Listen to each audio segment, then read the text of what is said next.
ரிசுக்கின் வாசல் திறப்பதற்கு 4 காரியம் என்றார்கள் அல்லாமா இப்னுல் கய்யூம். அந்த 4ஐயும் செய்யுங்க, உங்க வீட்டை தேடி அல்லாஹ் ரிசுக்க கொண்டு கொட்டுவான். முதல்ல சொன்னாங்க கியாமுல் லைல், இரவு தொழுகை தொழுங்கள். இரவு தொழுகை தஹஜ்ஜத், தஹஜ்ஜத்தை ரெகுலரா பாதுகாத்துக்கங்க. தஹஜ்ஜத்தை மிஸ் பண்ணாதீங்க. காலையில் 4:50க்கு சுபு வாங்க, 4 மணிக்கு எழுந்துறீங்க, ஒரு 4 ரக்காத்து தஹஜ்ஜத். பெருமானார் 8 ரக்காத் தொழுகிறாங்க, 8 ரக்காத் தொழுங்க.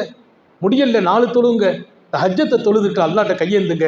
அந்த நேரம் அல்லாஹ்வுக்கு பிரியமான நேரம். தஹஜ்ஜத்தும் இரவு தொழுகையும் உங்கள் வீட்டின் ரிசுக்கின் வாசலை திறந்து தரும். அல்லாஹ் எல்லாருக்கும் தௌஃபீக் செய்வானா. தாய்மார்கள் கவனம் எடுங்கள். ஏதோ நம்ம பேசணும் வந்தோம் கேட்டோங்கிறது இல்லை.